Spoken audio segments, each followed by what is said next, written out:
Shalom, selamat malam Bapak Ibu, Saudara-saudari yang dikasihi Tuhan.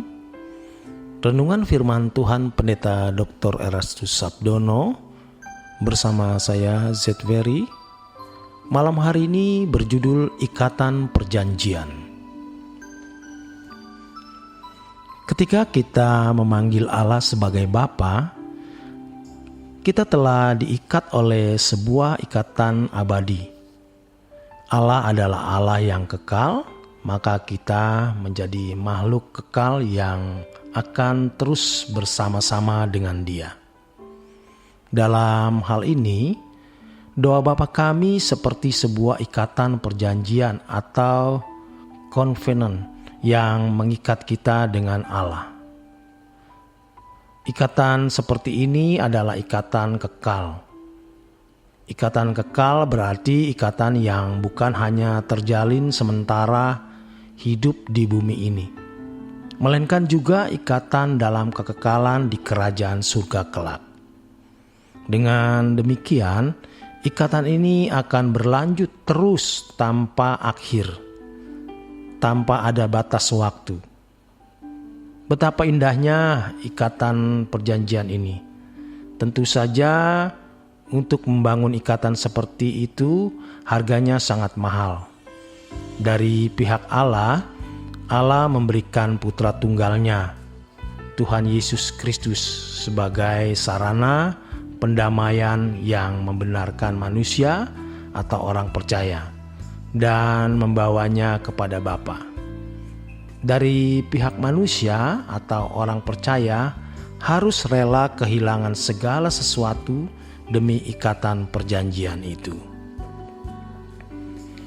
Kalau kita merenungkan dengan sungguh-sungguh kebenaran mengenai ikatan perjanjian tersebut, kita bisa merasa terharu. Betapa hebat kebenaran yang termuat dalam doa Bapa kami yang Tuhan Yesus ajarkan kepada kita. Dalam doa Bapa kami, Yesus mau memeluk kita menjadi anggota keluarga kerajaan Allah yang dapat bersama-sama dengan Bapa di dalam kekekalan. Suatu hari nanti kalau kita bertemu dengan Tuhan Yesus, kita akan berkata, "Terima kasih Tuhan." Karena Tuhan mengajarkan doa Bapa kami kepada orang percaya. Di dalam doa Bapa kami, Yesus mengarahkan kita untuk menjadi keluarga kerajaan surga yang tidak akan pernah terpisah dari Bapa selama-lamanya. Kita akan lebih menghayati betapa berharganya doa Bapa kami yang mengarahkan kita menjadi sekutu Allah di keabadian, yaitu sebagai anak-anak-Nya. Pada waktu itu kita baru bisa mengerti betapa mengerikan keadaan seseorang yang terpisah dari hadirat Allah selama-lamanya.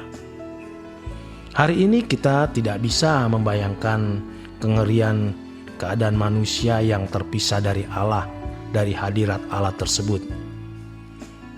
Alkitab menggambarkan keadaan orang yang terpisah dari hadapan Allah sebagai ratap tangis dan kertak gigi. Kiranya kita dijauhkan dari keadaan itu. Hal itu tidak pernah akan kita alami.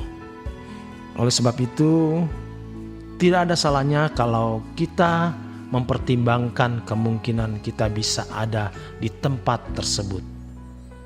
Dengan memikirkan ini, kita akan berusaha untuk hidup tidak bercacat dan tidak bercelah. Kita menjadi lebih kuat dalam menghadapi segala sesuatu. Tidak takut menghadapi apapun, sebab yang paling ditakuti adalah terpisah dari hadirat Allah selama-lamanya. Sudah bisa kita lewati.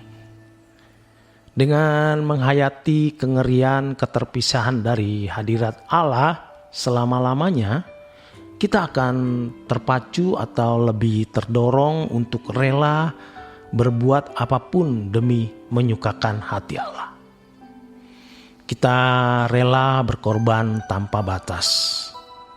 kita selalu mau mengerti kehendak Allah yang harus kita lakukan dan rencananya yang harus kita penuhi.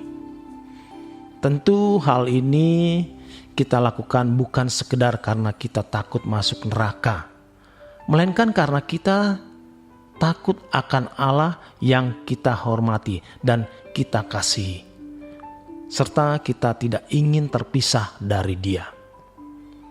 Di dalam hati kita ada suara yang tidak pernah padam, yaitu, "Aku menghormati dan mengasihimu, mengasihi Engkau, ya Bapa.